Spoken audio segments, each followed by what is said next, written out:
Welcome back, everyone, to Vox Markets Live. My name is Paul Hurr. I'm delighted again to be able to speak to accomplished UK fund manager Paul Jourdan of Amati Global. So massive welcome, Paul. Thank you very much, Paul. Great to be back with you again. Yeah, well, we've obviously had lots of news over the past few months since we spoke, not least Trump's trade tariffs, all the disruption caused from it, ongoing wars in Ukraine, the Middle East, plus an absolute mountain of corporate updates. So putting all that together, what's your sort of outlook for UK equities, particularly your sort of sweet spot of small and mid caps going forward? Yeah. Let's start with the easy question, shall we? I mean, you're right. The things that are going on in the world over the past 6 months are kind of unbelievable, and these are mountainous things that are happening, hugely significant, and they do make the world a much less kind of predictable place than what we're used to, I suppose. And most of my career I've been dealing with, the world's always unpredictable and bad stuff happens, but right now the unpredictable nature of what's happening is pretty extraordinary. So giving forecasts or making predictions is probably a bit of a fool's errand. I mean, I think, in terms of how should one orientate oneself as an investor in when things are so confusing, I suppose is really maybe a sensible question to ask. And maybe it's my age and how long I've been doing this, but I kind of think in an uncertain world, you kind of hunker down and you stick to what you know, and you find dependable businesses to invest in. You're not going to be able to get the timing perfect. You've got to accept that they might have some upsets, but in the long run, they're going to see you through a difficult period. And if you can find businesses of a high enough quality, then that is really what matters. And so, in a way, I think what's called for is just a certain amount of sticking to our knitting and sticking to what we know. And as we talk through various companies, hopefully the recurring message is, there are some great businesses on the UK stock market. Some of them have had a hard time. Some of them are going well. But the ones that have had a hard time are likely to come out of it. You get very beaten up in this market if you have a hard time. So there's some incredible value opportunities. The companies out there that are really proving they can still grow through this environment look very interesting. You've also got to pay more for them, but you get something very different. Yeah. And you get the prospects of a sort of a greater level of predictability. So predictability is very highly valued at times in such an uncertain world. But it's the same old dilemma of do you pay up for stocks where you think you know what's going to happen, or do you pay a lot less for things where you're not quite sure what's going to happen? And it's as we talk through the companies, I think that's going to be a recurring theme. Yeah, well, you're pretty good at the old prediction game, though, Paul. 3.5 years ago, you were the only fund manager in the UK who said Russia was going to invade Ukraine. It happened. You made that prediction about, I don't know, a month and a half, 2 months when he was on the border, etc. So given what's happening this weekend and what's in Washington this week, I'm going to put you on the spot, okay? So it's either a yes or no. Do you think we're going to get a peace resolution in the next few months in between Russia and Ukraine? I don't think so. No, is my answer. I mean, obviously, I'd love to see one more than as much as anybody else. Yeah. But I think my original prediction 3.5 years ago, I can't believe that, by the way, that you said I was the only one who thought that was going to happen. You were the only one. Everybody else, including myself, was just adamant that there's no chance he's going to go into Ukraine. But yeah, you were the only one who did. I think I think in some ways the war only ends when Putin dies, whenever that is. He's in his 70s, so we might be quite a long way away from it. And he, in a way, the worst of all worlds is an unsatisfactory ceasefire or a false peace agreement, which just means he recoups and then reinvades, and possibly that's even worse. And I think what's become a lot clearer over the last 3.5 years is that Russia is a serious threat to Europe, and we have been massively complacent about our military spending. We've allowed huge dependency on the US to grow up. We have almost no independent military means. And this is a real moment of real weakness, and it will be addressed, but will it be addressed quickly enough? Yeah. And one of the when we come back to this growth versus value dilemma, one of the strongest themes out there over the next 10 years is clearly going to be defence spending. It doesn't make it an easy theme to invest in. It's incredibly difficult because it's so rapidly changing. But sadly, we are in a world at war right now. That's the key difference between now and 4 years ago. Yeah. I can't really see that changing because Putin has dug in so deep. It's going to become such a personal mission, and we know that virtually everything he says is false. So yeah, we're going to trust anything that comes out of this, and the relationship between Trump and Putin is kind of inexplicable from the known facts. So there are clearly things we don't know, and it's all a bit of a mystery. So yeah, I think my gut feel is probably I'm not expecting peace to break out, much as I'd love it. Yeah. Yeah, well, that's a great segue anyway into a couple of defence stocks you do own. Let's start with Chemring, which is sort of like really famous for the flares that it puts off helicopters, plus obviously energetics and things which go a bit bang. Plus, it's got the cybersecurity. The shares have done brilliantly. In fact, I think they're trading at around about 27 times PE. So I guess the question is that do you just run this winner, or do you at some point sort of top slice? How are you viewing the defence sector? I can probably guess, to be honest, given what you just said. Yeah, I think I think the answer is we run them because this is a 10-year theme. It's complicated, and the key risk that you run with stocks like this is short-term earnings disappointments. But you're not going to get long-term earnings disappointments with I think any company in this sector really. Last year was very difficult because the government was conducting a defence spending review, as we all know, and that put things on hold. So you had this massive theme opening up, investment theme, but you also knew short-term it was very unpredictable and there were likely to be some disappointments.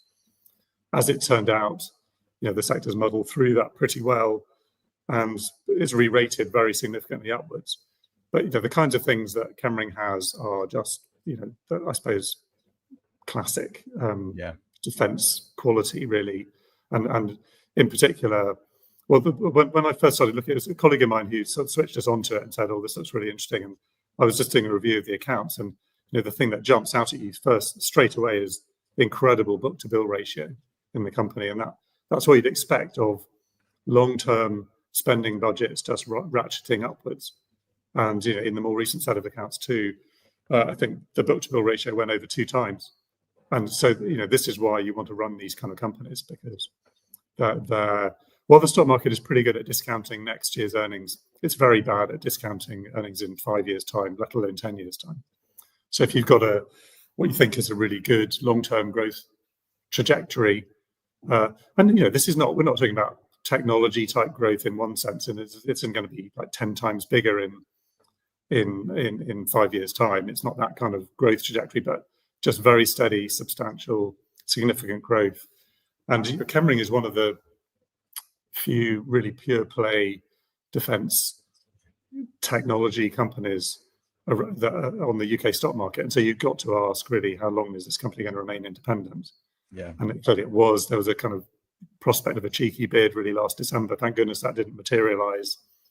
I think the rumours were it was Bain Capital, private equity, got interested in it. I mean, I think we'd have been very strongly opposed to selling this company back then, and I'm glad it didn't happen. And if people are interested in it, look at what they're doing in Norway. A lot of funding from the Norwegian government to build a new energetics plant, which will be energetics. By the way, it's an easy term to say. It sounds like it might be kind of Lucozade or something like that. This is very high explosive material. Yeah. It's effectively rocket fuel, amongst other things. And I remember doing a site visit to Chemring's plant in Scotland years and years ago. And they had it was on I think on like an old airfield or something. It was these scattered little industrial huts on a very big site. And the reason it had to be like that is just every now and then these things blow up, and you're trying to extrude this rocket fuel into some kind of projectile.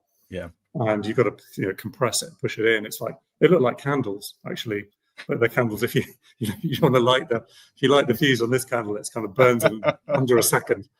And you might say, well, that's quite basic, but actually the know-how and just the industrial know-how and safety requirements and I think the barriers to entry are pretty substantial, really, in that kind of business.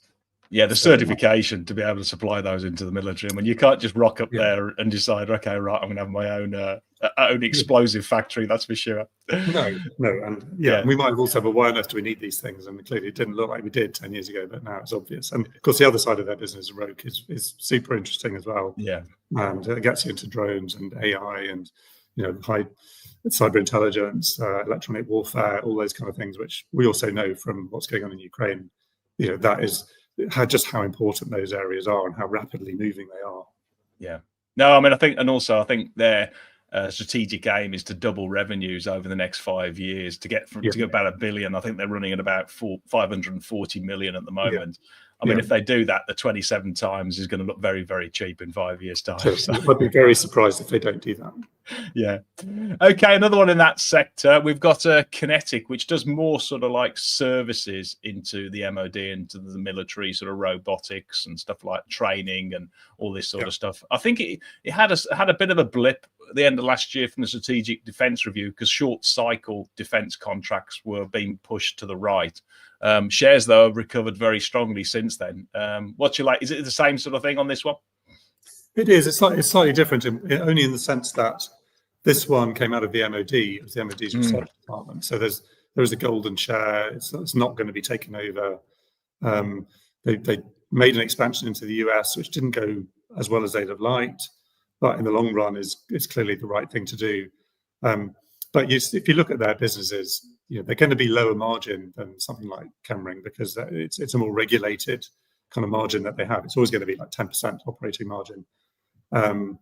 But it's also got just massive barriers to entry, and demand for that service is going to be increasing. So it's just very solid and well placed in the defence business. And again, like Chemring, it's really well set to grow over the next 5-10 years. And it's a long-term growth story, really, I'd say.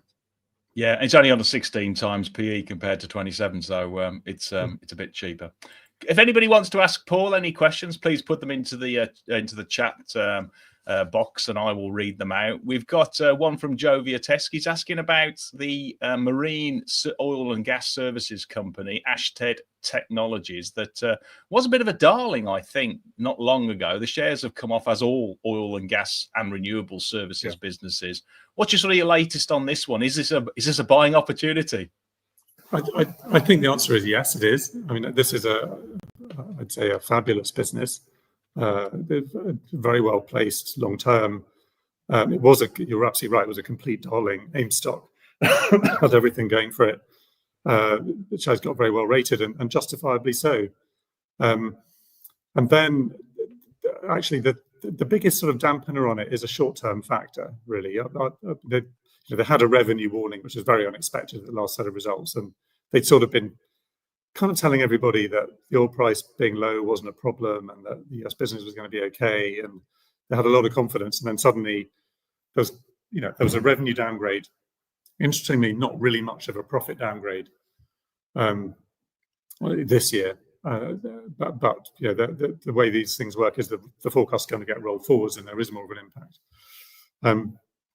But this is a very solid, a very well-respected company, and they made the decision, and this is something we'll talk. It's worth highlighting this because they made the decision they want to move to the full list, and a lot of their shareholders, including us, don't agree that this will add any value to the business at all. We just don't see why they want to do it, and that's quite a significant cost to doing it. It takes management time.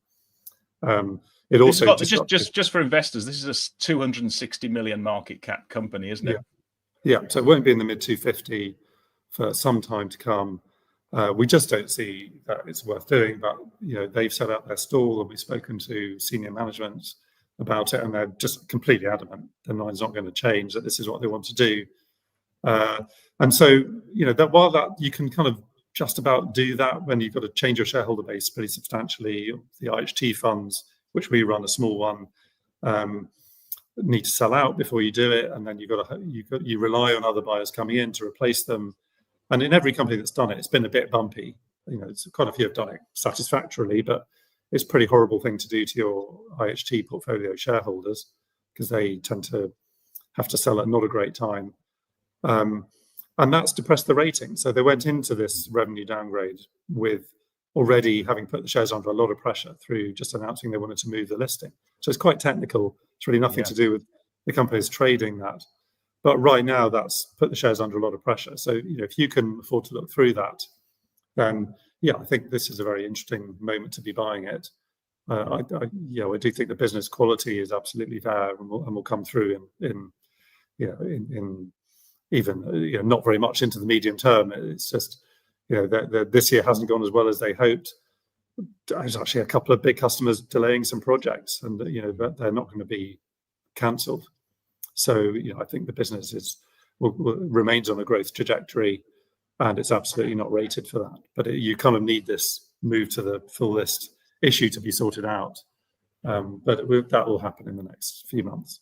Yeah. Do you know, I mean, they've got the valuation, the trade on an incredibly low 7.5 times PE. Yeah. But do you know why for an oil and gas company they hardly pay a dividend, actually? It's a very low dividend. Well, I'm surprised. It's a rental business. So they don't produce oil and gas. They're selling kind of key bits of kit they're renting key bits of kit that the big oil services company use for particular jobs, don't want to own themselves on the whole. And Actually, the barrier to entry for them is that they're not just renting the kit; they are renting a service, and they give advice. And if you go to Ashtead Tech, they'll really help you get the job done. And these are relatively small parts of the overall capex. So if a project gets a bit delayed, that can temporarily hit their revenue. But if you follow what's going on in oil and gas, there are big new discoveries around. There's all the offshore oil and gas industry, and there's a lot of work going on. And even with the low oil price, the prospects are quite buoyant. I'd say if the oil price goes below $60, that does become an issue for them. So we're not that far away from it. But the reason they're not paying much of a dividend is because they want to invest in growth. So buying more kit, actually, it's capital.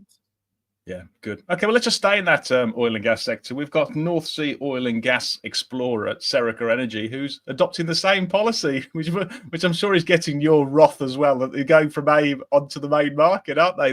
They basically look for older fields and improve the recovery rates, and they've had a very good track record of doing that. I think they've had a bit of maintenance issues on some of this old sort of stuff at their Titan field or something, or Triton field, is it? But how are you seeing it now? The shares have actually recovered quite well, even though the oil price has gone down, which is just like counterintuitive. Well, so first of all, Serica's got a little bit more of an argument for moving to the full list, and it doesn't really have any IHT portfolio investors. Right. Strangely, actually, because you'd have thought it would have been a good candidate. But I think one of the reasons a few years ago, it just had a lot of cash. If you have a lot of cash, then that starts to become harder for those portfolios to hold you. And also, it's very volatile and it's commodity price dependent.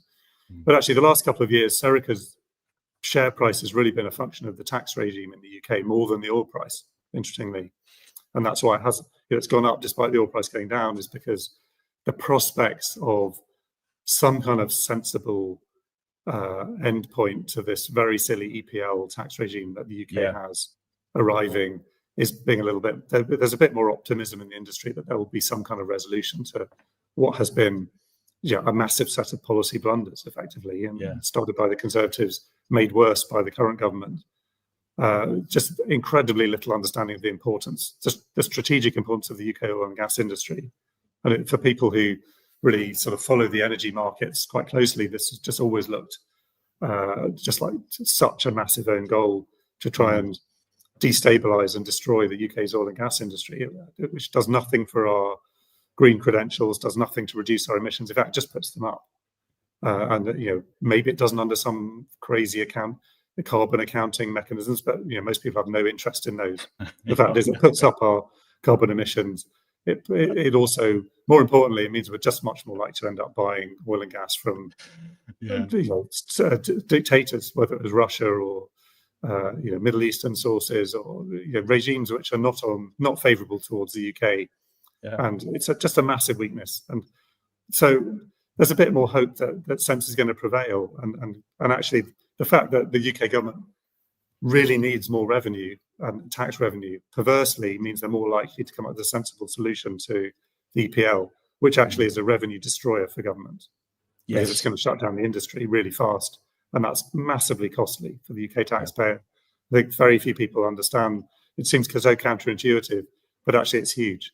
This is just this value destruction all over, and this was a really significant UK business, UK industry, the Aberdeen-based oil and gas industry. So the fact the share price has risen means that any kind of sensible resolution to the EPL policy mechanism, and actually just I might as well explain what's going to happen. They're consulting on what should it look like post 2030, and once they've decided how it should look like post 2030, then there's going to be a very strong argument to say, well, the oil price is really low, the gas price is nowhere near what it was, it's relatively lowish now. Why are we waiting to 2030 to rescue this industry? Why don't we just because what will happen is if you wait till 2030, every bit of capex goes on hold, and that's again very bad for the government and for the UK. So you can see the logic. So maybe it gets brought forwards, and that would be incredibly good for Serica and all of the North Sea gas producers, and they could start spending money in the North Sea again, and that's what they would do. Yeah, and is the dividend sort of sustainable? I mean, they're on 7 times PE, but I've got a dividend of sort of like double digits, so sort of like 10% or so. Yeah, it has a very strong balance sheet, and if it's not going to spend capex in the UK, which right now it's not, then they can pay out the money. Brilliant. Okay, well, let's just move to another one in that sector. We've got a Petrotal, which I've never, ever covered before. It basically is a Peruvian oil and gas producer. I don't know how you've ever found this one. Anyway, I didn't even know it was listed, but it basically trades on basically it's got sort of like low double-digit dividend return. Yeah, I mean it's a very niche stock, and it's until for quite a long time been a single asset company in Peru, and it's had all the ups and downs of the Peruvian political windmill, for want of a better term. But I think the thing that attracted to me, I came across it quite a number of years ago, and the thing that attracted to me about it was just what an incredible asset the company has. Yeah. And this was one of the cheapest things I'd ever seen in the sector when I came across it. A phenomenal asset, highly productive, well managed. They had a lot of issues to negotiate over the time, not the least of which was how to capture really a good social license to operate. And they operate in an environmentally quite sensitive area, and they have to be very careful about that. And they have been, and they pay a lot of money to central government. And one of their issues was that none of that money came back to the local communities.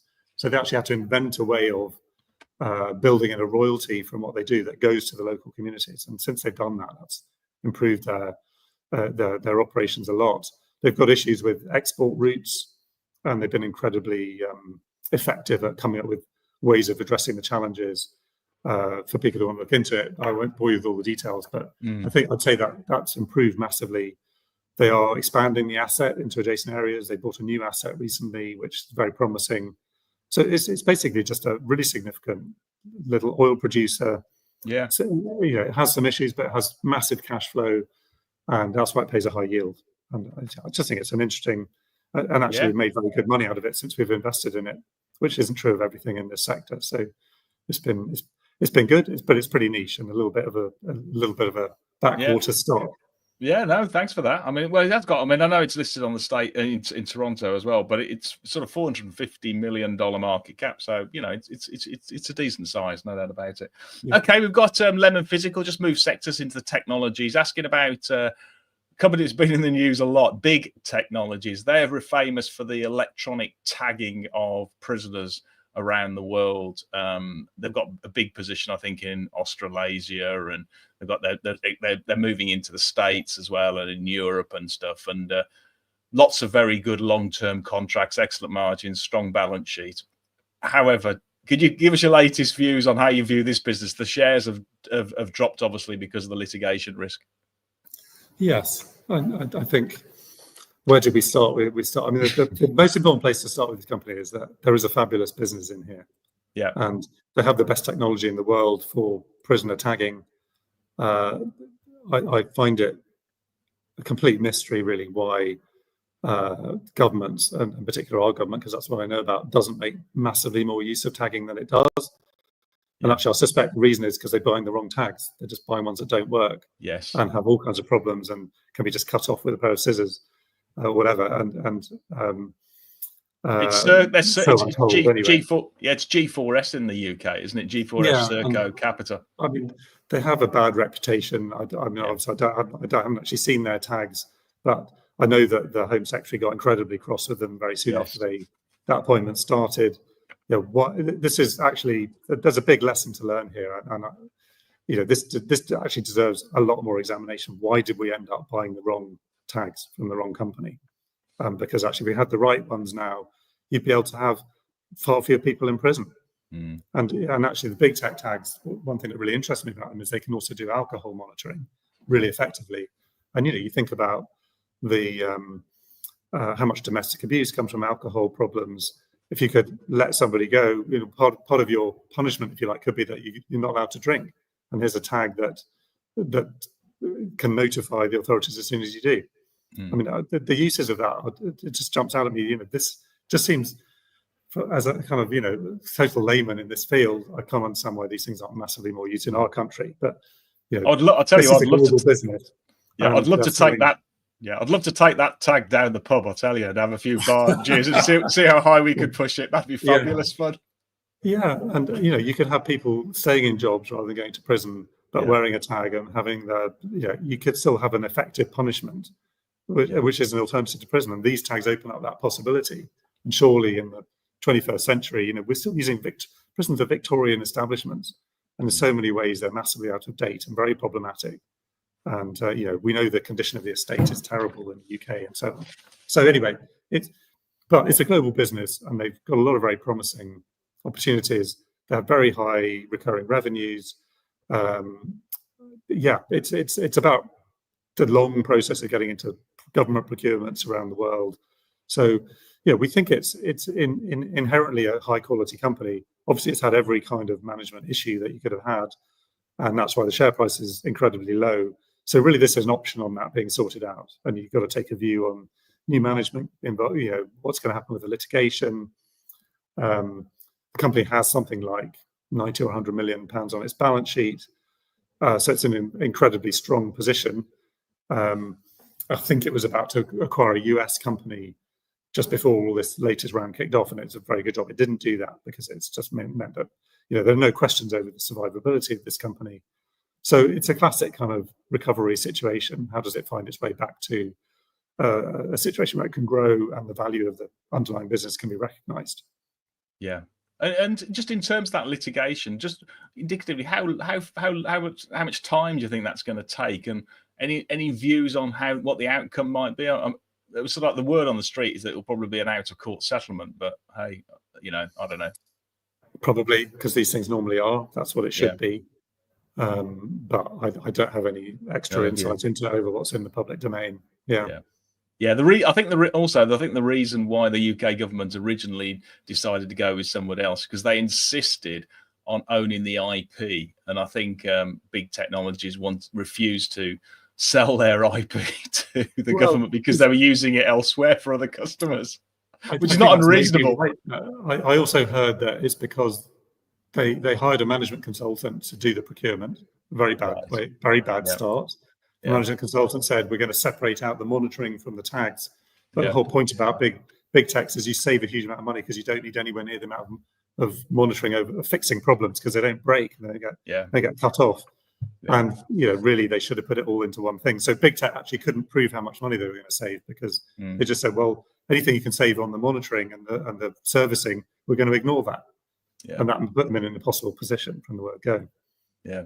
Okay, good. Let's move. Let's stay in the IT sector. Let's move to Kainos. We've got Phil who's asking about it. Basically, it's just sort of like a IT software implementer and solutions provider. Got a big practice in Workday software, largely into the UK corporate sector and public sector, but also a bit overseas. The shares obviously have struggled a bit of late as people have deferred big ticket sort of like digitization contracts. But how do you see this one? It's trading at about 17 times PE, but the balance sheet looks really strong. Yeah, I mean, in many ways, I love this company, and I think it's one where you have to disaggregate it a bit, and that's so. As is well known, there's a software business in here, a pure software company that has annual recurring revenue. Can't remember what the last figure was, 50, 60 million. It's Yeah. one of the fastest growing software companies listed in the UK, actually. And you look at the growth trajectory of that, it's kind of eye-watering. And most software businesses would die for the kind of qualities that Kainos's software business has. And this is selling effectively add-on bits of software to the Workday platform. And the Workday platform is hugely successful. And they're in a very privileged position amongst providers of having a close relationship with Workday. Workday let them know where there are kind of gaps in the software, extra functions that are desired, but they don't want to build themselves. And Kainos can add on modules to do that. And so that, there's other things we can talk about around that, but I won't go into that now, it'll take too long. But basically, very high quality software business, very rapidly growing. What's that worth? And you add that with the cash, you're really not paying a whole lot for the rest of the business. The rest of the business is consultancy, and there's a big Workday consultancy implementation franchise, and that Workday's growth has slowed down a bit. And they've introduced more service companies. So the growth trajectory of that business has slowed, and it became a bit less interesting. But nonetheless, it's a very solid business. They're a very respected provider. And this is one thing we should come back to a lot with Kainos, is the work they do is just incredibly high quality. It's one of the most, in their niches, they're just very, very highly respected. And then there's the UK consultancy business, where they're taking on projects mainly for government, but also they try to get a corporate business going, and that's been a bit slow. And they probably need to have been addressing some management issues around that, because really Kainos should have a very good corporate business as well. But the government side of this slowed down hugely with the government spending reviews, and we should start to see that reaccelerate over the coming year. So I'm a lot more optimistic about that. If you want to know the kind of thing they do, I look at the DVLA website, and actually I just renewed my driving license today, and it was actually a joy, because the technology is just brilliant. And that's kind of, when you kind of think, well, actually government should be digitizing this stuff. They have done it in certain areas really effectively, and Kainos just does very high quality work in that, in those kind of areas. So, and they do a lot of the health service, and they're kind of broad coverage of government. And then the corporate side of it, if you think about it, what's going to happen with AI globally? Well, corporates are going to adopt it over the next 5-10 years. And companies like Kainos, I think, are going to be very instrumental in helping them do it. That's all a bit vague and woolly, but as a kind of big picture investment theme, we should start to see that pay off. I mean, that's not a short-term thought, that's a longer-term thought about Kainos, but it's another reason why this is quite an interesting business. Yeah, and I'm guessing AI, it will be a tailwind to that software business, will it? In terms of, because if you had Workday putting agentic chatbots or agentic agents onto its software, would it replace some of the software or customization that Kainos has done for clients? I mean, I don't think anytime soon. Yeah, because it's not reliable enough. And if you build these corporate systems to have incredibly high reliability, and you've got to have facts that come out of it you absolutely know are right. So I don't think that. But the more immediate threat is just AI's use in programming. So then, do you need fewer consultants? And you'll see a lot of businesses like Kainos start to reduce their staff bases, and Kainos have done that. Others around the world and similar kind of companies are doing it too. And that's probably the right thing to do, and certainly with the unpredictability around. But that remains to be seen. But that was one of the kind of sort of bare points about Kainos. So it's all going to be replaced by AI. That's not going to happen. But then maybe you need fewer consultants. Maybe that means your turnover goes down. But actually your demand at some point, there's a bit of a surge in demand. And really, if you can get more done for less, then probably the same amount of money gets spent. You're just getting more done. Yeah. And actually, it could increase the barriers to entry for a company like Kainos. No, it's a fabulous point made there in terms of AI perhaps replacing some of the consultants, because you've seen that with FDM, which is a sort of lower level IT implementation and consultants, and they've been impacted. Okay, let's stay in the tech scene. We've got Tony's asking about Trainline, how to catch a train, and the shares obviously have been in a bit. The track has gone down, unfortunately, of late, as the government has sort of inferred that it's going to set up its own train ticketing website, plus there's been contracts with extending the tap and go system around the country into regional cities and stuff. How do you see this one? They're trading at very reasonable valuation the last time. Yeah, I mean, this is probably the cheapest it's traded ever since I've known it. And ever since I first met this company, which was when it was still private, I've always thought, wow, this is just an incredible business. But it's not necessarily a simple business. But so let's talk about the key attributes of Trainline. It's the number one provider. So it's the ticketing system that everybody has in their pocket, basically. And even if we don't all of us use it for every ticket we buy, then you're using it a lot if you're traveling much around the UK, and you can be walking to the station. You're just 100 yards away. You buy a ticket on your phone. You just you flash it on the reader as you go through, and that's incredible when you think about it. But you used to have to kind of get there quarter of an hour early because you might have to queue for an unspecified period of time just to buy your ticket. So actually, the world has really moved on, and Trainline has been massive in helping that happen. But being the number one is what matters here, and they are totally the dominant provider in the UK. Yes, you can buy your tickets in other ways, but it's rare that most of us do that. So the growth story with it really is about Europe, and Trainline has this incredible opportunity to become the number one across Europe, and probably an aggregated market share it already is, but then you've got certain monopolies like the Deutsche Bahn monopoly in Germany that the state don't want to give up. France has been difficult because it tends to be a little bit state monopolistic. Spain and Italy have made much, much more progress. Spain's really opening up. And so, that carrot of just have one app, it'll take you wherever you want to go by train. I've actually got to do a couple of trips in Germany later in September by train, and I'm going to buy my tickets on Trainline because last time it took me hours of research and going onto the Deutsche Bahn website and trying to make sure I'd understood the German. Now I'm looking forward to just being able to buy the ticket on Trainline and have all of that removed. And so the clear benefit of having a single app that does the whole of Europe is huge. But as ever, the UK, we seem to have a kind of death wish for companies when we're building real leading businesses of significance. We have always the temptation there to undermine them. And actually, I think the thing that's going on with the UK government is over the split ticketing business, where Trainline, having phenomenal technology, figured out split ticketing, made it available to everybody before anybody else. And the government kind of probably hates them for that because it's shown up a real weakness in the underlying pricing proposition for UK. Why is it that if you buy 2 single tickets, it's cheaper than buying the whole journey? That's just kind of crazy.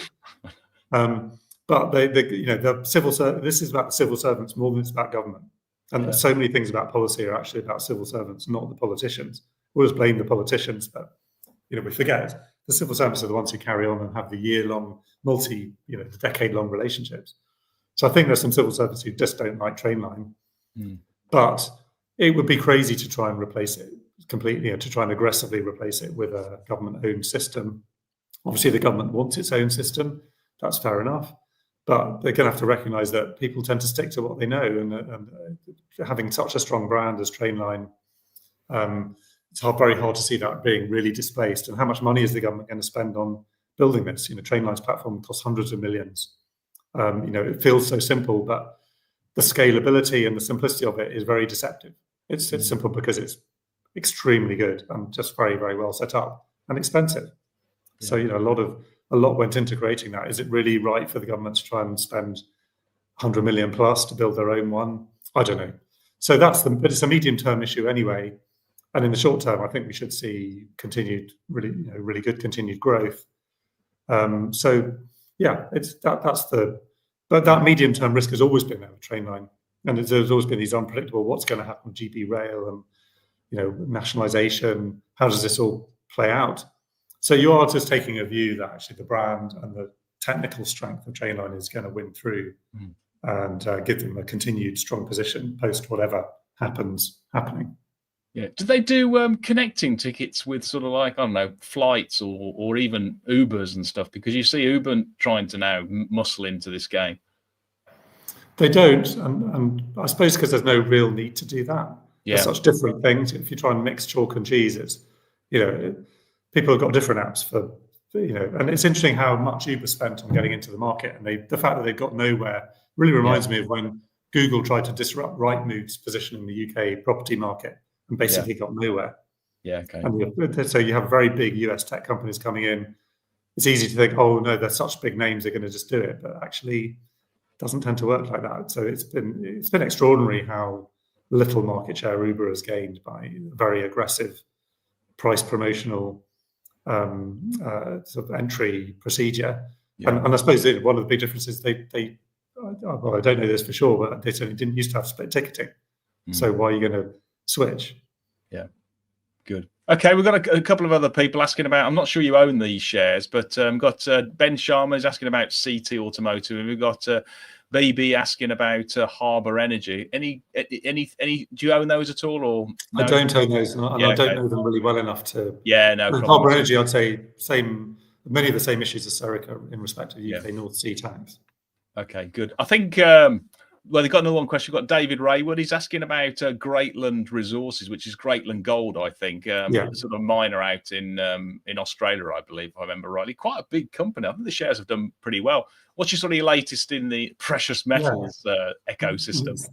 Well, okay, so as is well known, gold has had the most phenomenal price run, and so much so that, and we have a mining fund, so I'm all the time talking to our mining guys about what's going on in the gold market, what's happening with the shares, and the fact is the gold shares have had a good run, but they're still not really believing the gold price, and is that right or wrong? I mean, we can debate what happens with gold. I'm worried about mean reversion in the gold market. You look at the chart and you think, oh, that's going to have to come back to its averages at some point. On the other hand, it's really about China, and I think the really strong action in the gold market is driven by Chinese central bank wanting to decouple from its dependence on the US dollar. And is that about to change? Probably not. So actually, there's a very strong fundamental behind the gold price move. Having said that, eventually expect mean reversion. We just don't know when, but to a higher base. Greatland Gold, this was a company that discovered a big asset near a mine called the Telfer mine in Western Australia.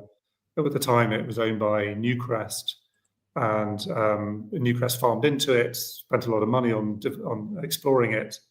It's called Javieron. It's a really substantial new gold mine in waiting. And the idea was, instead of having to build a whole new plant, you could just truck the ore 40 kilometers or whatever it is to the Telfer mine and process it there using the Telfer production. So everyone kind of thought that Newcrest would eventually buy Greatland, and instead of buying it, it sold itself to Newmont, an even bigger gold company. And for Newmont, this was non-core. And what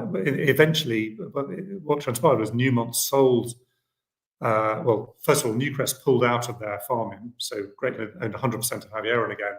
And then Newmont decided to sell the Telfer mine to Greatland. So it went from being an interesting explorer to being a really significant producer, owning a massive great mine and a load of production facilities near their new mine, which meant that they were now completely in control of it all.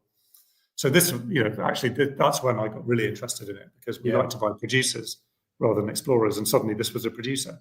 So we did help fund that transaction for Greatland to buy out Newmont from the Telfer mine, and actually that proved to be a phenomenal acquisition. And the management team who run this are just very highly regarded in Australia, and they've done this before, and they built up substantial mines and then sold them, and that was the key attraction. And the reason why the shares have come off quite a lot recently is a bit more complicated. So there's a lot of due diligence to do on this Telfer acquisition, and one of the assets they bought was a very large amount of stockpiled ore. Because the Telfer mine had stopped producing for a while because they had a problem with one of their tailings dams that had to be fixed, and is now fixed. But it was fixed just about a month after this acquisition.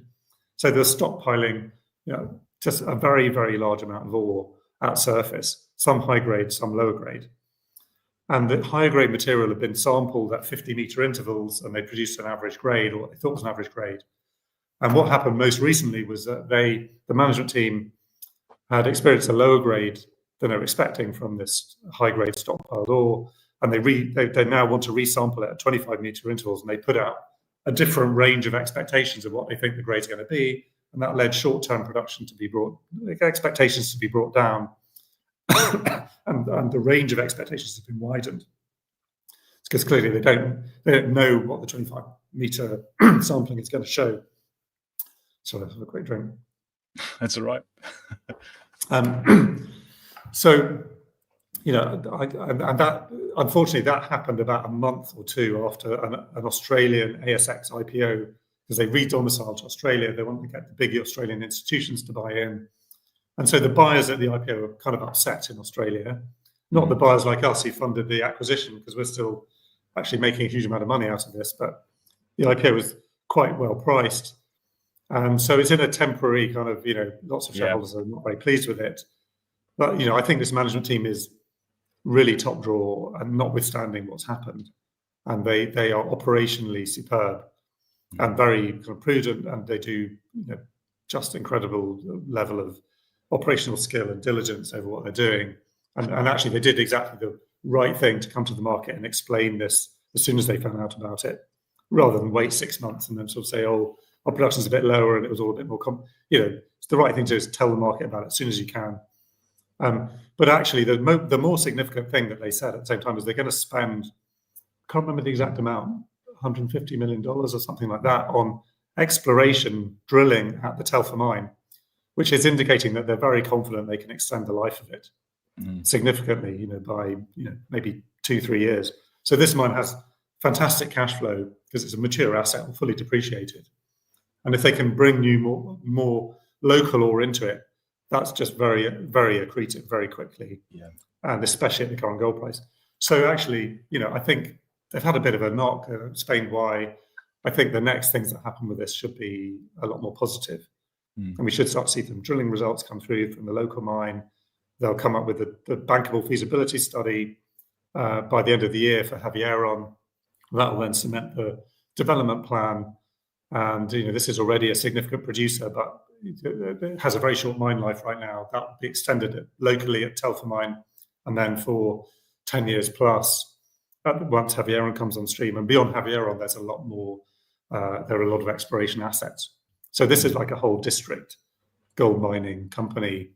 I think it's one of the most interesting gold miners I've seen for a long time. Yeah, no, I would agree. Just staying in that same sector, we've got Sarah. She's asking about Hochschild mining, which I think is it a Peruvian gold and silver miner? I think they've had a couple of issues recently, but the shares, hey, they've done brilliantly, so it doesn't really matter. Well, yes. I mean, this has been a bumpy ride over the last few years. Yeah. They've recovered incredibly from the lows, but they were £2 and then they fell right down. Yes, it was the Peruvian election, and they had a long period when they were waiting for their mining license at the Inmaculada mine which is a very high altitude mine in Peru in the Andes.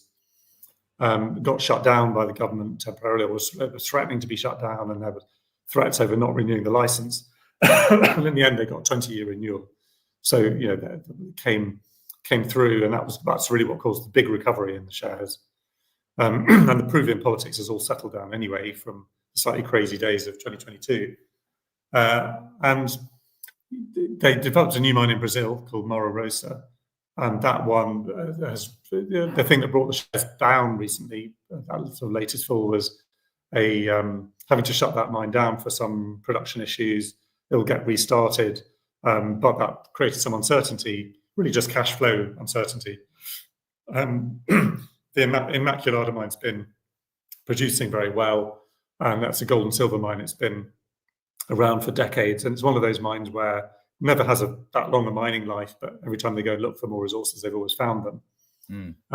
So with the current gold and silver price, it translates to very strong earnings for the company. The Mara Rosa should come back on stream. It's been a bit accident prone, I'd say, Hochschild. It's not as straightforward a story as Greatland, but it has silver in the mix, and the silver is a whole bull market all of its own. I gather from Jourdan Mark, silver's pretty undersupplied, and a really interesting market in its own right. So for silver exposure, it's an interesting place to go. Yeah, what's the geopolitical risk in Peru? in terms of the the government, how stable as it is. You'd think they'd want to encourage overseas investment into the business. Yeah, they do. But every now and then they go through a phase when they don't, like a lot of developing countries. I feel like So British 2022, they went through that phase, and then Yeah. that president didn't last very long, and actually the lady who took over is much more sensible and understands that they need a mining industry, and then actually has done a lot to cultivate one. So it's all calmed down significantly, I'd say. Right now, feels okay.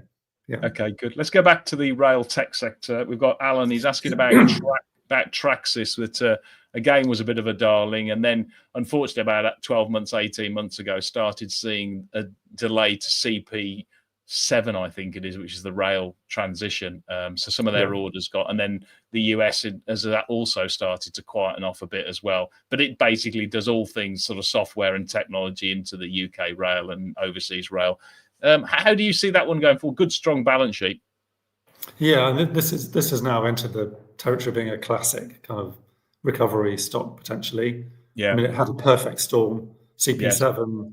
I mean, there was this extraordinary situation when they announced a 5-year rail budget, and this affected some other companies too. And then what I gathered was the civil servants forgot to factor inflation into the budget, and so they realised they didn't have enough money for the 5 years. So they just said, okay, well, we can solve this easily. We just won't spend anything in year one. So, it's kind of almost comical, but for the industry, a total disaster. I mean, this is such a bad way to treat your private sector suppliers. I think that the civil servants have no idea about the mayhem that causes. So that affected Renew a bit as well, and Tracsis. It's quite well publicised. I think that's coming to the end, and by next year we should see. We have to spend on the rail, right? This can't just be. It's a non-optional spending. So we should start to see that come back. And then actually, the last set of results, Tracsis talked about one of their customers having a cyber attack, and meant they couldn't do ordering that they needed to do. So that was another element that went wrong. And then the US has also been too slow, and we haven't yet seen the evidence that that's really going to get where it needs to get. So in a way, it's a perfect storm. They've got a new CEO come in, and this is really about, well, what can the company get itself back to where it was? If it does anything like that, then actually there's a lot of value to be recaptured in this business. Yeah, there's also that headwind from the government putting Great British Railways together, which has sort of stopped a lot of train operators from actually spending because they've got no incentive, because they're going to have to hand the keys back in a couple of months. I mean, well, that's true. And then hidden within Tracsis, there is this pay-as-you-go system, which is, they built the plumbing for it, so they're not, Trainline. This is the tap and go ticketing. Tap and go, and they don't have the whole solution, or not the best version of the whole solution, but they built the plumbing to enable it, which means that companies like Trainline or whatever the government comes up with as their platform, or LNER, they can plug into the central infrastructure for tap and go. And so Tracsis, that could turn into a really nice revenue stream for Tracsis in the medium term. And really, you're just paying nothing for that right now. So lots of interesting components to that business, but it's a value situation. Yeah, good. Okay, another value situation. We've got Vicky. She's asking about GB Group, which is an expert in all things identification to stop sort of like cyber crime and this sort of stuff, plus location. Shares were a darling during the lockdowns. They made a big acquisition, I think, into the States, which has been a bit troublesome. Hasn't grown as fast as they were anticipating. Shares have stabilised, but they're right in that value territory again. Yes, and I'd say the hard thing to weigh up with GB Group is the global technology for what they do. How is it evolving, and what are the dangers of us being a bit blindsided by something new coming along? But the important thing to remember about them is, they are pretty much the biggest in their market, in a lot of their markets. So they're a very important player. One thing that the points they made, I think quite potently really last year, was that most of their competition makes no money or is loss making. So they're not only the number one player in their key markets, but they're also the only one that actually makes money in a decent way. Most of the others are PE backed. And so what are they going to do? At some point, will a PE company come along and say, well, actually, I need to make sense of these acquisitions and that's not making any money. If we put them together with GB Group, we've got an entity that becomes even more the biggest in the world, and it starts making cash and we can cut costs. So, we know that they almost got bought a couple of years ago, and the bid fell away because they couldn't agree on price. Prices, actually the PE company did the right thing to walk away. But you've got a very strategic key position in these big identity and security markets, fraud detection and ID, online ID proof. These are significant markets. Interesting that they had a lot of dependence on crypto when you had all the kind of the mania around crypto wallets, and you used to get sort of 10 emails a day trying to persuade you to set up some new crypto thing. They all needed identity, and that was a bit of a boom. That sort of faded a bit and really gone away, actually. So it's a tiny part of the business now. And so that created a bit of a headwind. I'd say the acquisition they made in the US was strategic, and they bought very good technology, and that's worth remembering. So it's technologically, GB Group's pretty rich, but they just overpaid for it hugely. That was the problem. So it left their balance sheet geared, and it weakened their position. But enough time has gone by that the balance sheet's re-strengthened, and it's less of an issue now. They've kind of digested it. And I was getting excited really about this business maybe a year ago, thinking when you look at the product roadmap for the business, they're starting to build products where they can develop a network effect using their customers' own data. So they can basically say, well, if you, the customer, want to join this product, we can start sharing with you the frauds we've already picked up from other customers. As long as you're willing to do the same for these customers over here. So then you actually just improve the accuracy and predictions that your system's making, but you also start to build a very significant barrier to entry. And that product's been launched, and I still think that is one of the most promising things about GB Group. But we've yet to see that translate into earnings growth. But actually, if you like to look under the bonnet and say, well, actually, is this business improving? What's its potential in the medium term? I'd say that's the place to really look and see, well, what's the progress of that product been? Is it getting customer acceptance? Because I think if that does get customer acceptance, that becomes a real asset for GB Group and a great product roadmap that will start to drive more, better valuation and more confidence in the growth of the business.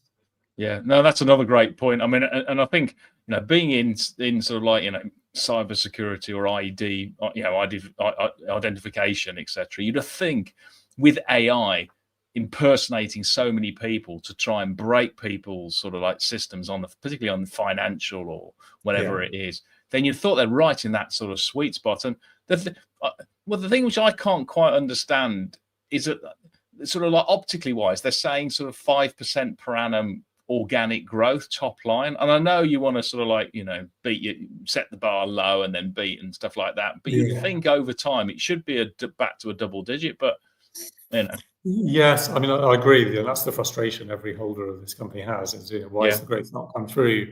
I guess it's about some parts of the business being weaker, some parts being stronger, and that sort of mix shift that goes on when you're quite a big complex business, launching new products, putting some customers into the new product. So it's in a bit of a transitional phase, and the question is, how long does that last? Good. Okay, well, let's move to one of the asset managers. We've got Catherine. She's asking about Mercia Asset Management. Yeah. And the last set of results for Mercia were actually very well received and very strong. And they've been getting inflows into their core business, their core third-party funds. So this is VCT, EIS, and also government-backed innovation funds and some loan funds. And so they got to, I think, 1.8 billion of AUM, the last set of results. And yet the way Mercia is valued is, and this is one of the sort of things that the company needs to solve for, really, and they said they're going to do this over the next few years. It's really all about the company's balance sheet. So the company has, I think, net assets of, I might get these numbers slightly wrong, 170 million-ish, 160 million, say, of which 40 million is cash and 125, something like that, is unquoted investments on the balance sheet. So, of course, if you're an investor in this, how much do you believe of these unquoted investments? They can't sell them tomorrow. They can't sell them this year. When can they sell them? How much money are they going to get? And as you know, the market is taking quite a penal view of these kind of investments and look at Molten Ventures valuation, or any, where you have earliest stage technology companies that are private on the balance sheet. How much do you discount to have enough of a comfort blanket to say, well, okay, I think I'm confident to say they're going to realize this much. And obviously, these companies are not ones you can really find out a huge amount about. You can look them up on Companies House, and they don't have great balance sheets on the whole. But what matters is what's going on in the business and how, have they got great growth trajectories? Well, you can't see that because most of them don't publish turnover numbers. So it's a little bit opaque. And there's been a bit of an absence of sales in that portfolio. And yet the company is still investing in that portfolio and have said, I think they're going to invest another £10 million in it. So some of your cash goes into that. The company is generating cash, which is great. So really the third-party funds business is getting a bit lost in all of this. And yet, actually, as an investor, that's a bit I'm interested in and want to see them really grow. And I think most investors would want to see them shrink the balance sheet so that it becomes about valuing a fund management company rather than a load of private companies about which we know very little or comparatively little. And as the business makes that transition, it should be able to generate quite a lot of value. And I think net tangible asset per share is something like 44p. So if you can realize, let's say you could just realize 32p of that, which is the current share price, then you're getting the fund management company for nothing. And actually, this is a pretty valuable fund management business, very high margin, very niche, closed-end funds, longevity of revenues. So I think the strategy of the company is about revealing the value of the third-party funds business and de-emphasizing the balance sheet and raising capital out of realizing capital from these investments. Yeah, no, it looks good. Okay, good. Well, it's just thanks very much. We've been going for about an hour, but before we sort of finish, I ask all my experts what the sort of their sort of stock would be to put on your watch list for the next sort of 12 months as we look into to 2026. Yeah. Well, I'm going to make the case for a company called BOKU, which I think many of your viewers probably know. Yes. I mean, this I think is one of the really true growth businesses in the UK market. And we're not overrun with these things. We have a really high sales growth rate that should last well into the future with a reasonable degree of predictability. This company is a payments business on the face of it. So they are managing the integration of all kinds of non-standard payments processes for the world's biggest digital vendors in the world. All of the biggest vendors use BOKU for their international payments. It's carrier billing, isn't it? Onto telco, Well, it was carrier billing. That was where they came from. But the last few years, this has shifted into mobile payment methods. And so effectively new payment methods. And also the most recent addition here is direct bank payments. So in India now, I understand there's direct bank payments are becoming incredibly popular and very quick, and you just tap your phone and so you're just doing a direct bank transfer. But suffice it to say, there's a myriad of new payment methods, and that's why the companies want BOKU to be a one-stop shop. Connect me in Indonesia to all of these payment methods. Connect me in XYZ, whatever country you're talking about, and then also manage the treasury function for me, so that you pay me in dollars. I don't want to be worried about all the returns and the currency transactions. Some countries have. I think it was Mexico I was looking at. I feel if I'm wrong over that. Have some, maybe it's Colombia, or have very long protected returns periods. So you might buy your digital asset here, but you have a right to return it for 6 months. And if you return it in local currency. How's that all managed? And so BOKU is beginning to solve a significant number of problems for these companies, and that increases barriers to entry. But even you can get to the growth trajectory for the company just by looking at the rollout of certain contracts they've already won. In particular, a huge contract with Apple, which is for something like 45 is it countries or mobile payment methods? I think it's countries, and they've only done 5 anyway. So they've got a long way to go in terms of rolling out some of these contracts where they've already won the business, but there's a long rollout pathway ahead. And I suppose one of my only frustration with the company, or the big unknown about it, is to what degree will they let the margins rise? And the reason you say that is this is very, very high margin sales. Yep. Every time the sales go up, they say, well, we've got all this to invest in. We're a growth company. We want to develop new markets and so on. so their R&D spending goes up. And so this is purely discretionary on the management's part. And I think the management have now said they're going to let the margins rise from 30 to 40%. They could easily have said 50%.